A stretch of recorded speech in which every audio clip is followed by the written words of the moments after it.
Welcome back to another instalment of the pilot boat build. As you can see, we now have a painted superstructure and some of the fittings in place. I'll detail that in a moment.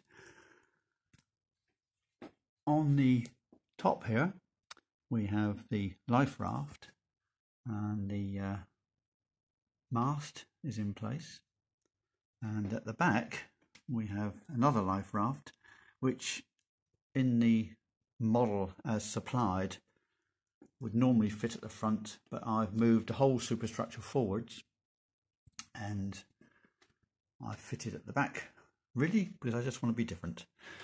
And we now have the window frames and glazing in place, and this is a little bit tricky because although this is all pre-cut, you do need to make sure that the glazing itself fits into the apertures accurately, otherwise your frames don't fit flush against the superstructure, and that's particularly true at the front end.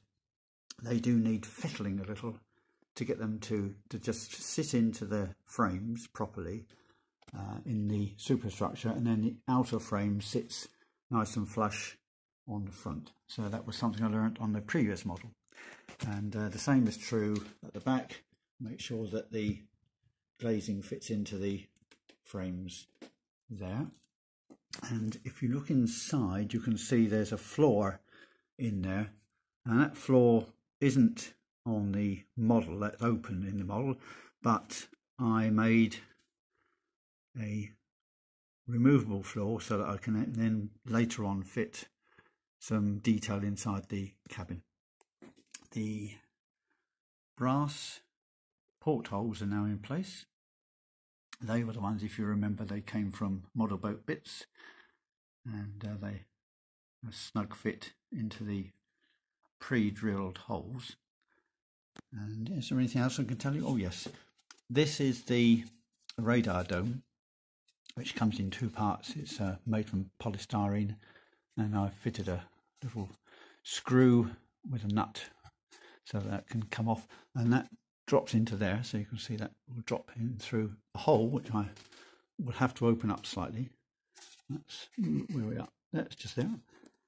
That'll go on there, and here we have the pack of white metal parts, which I have to do some alchemy on this and turn base metal into gold or brass by spraying with a gold paint.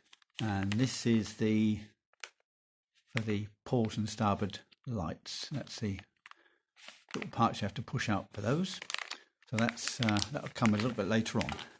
But that's it at the moment. So now those white metal parts are sprayed and glued into place using cyano glue. And we'll go in a little bit closer and show you some of the details of that in a moment. Over at the front end there you've got the life belts, which are now painted and glued into place as well, and you can see the positioning of those. And I think this makes a huge difference, having all this this detailing over and above what it was. You can see the port and starboard light fittings there, the radar dome with its red bands, and the same at the back. There's the life raft at the back, which has also got red band. So thank you for watching this, and see you again when we've got rails and transfers fitted.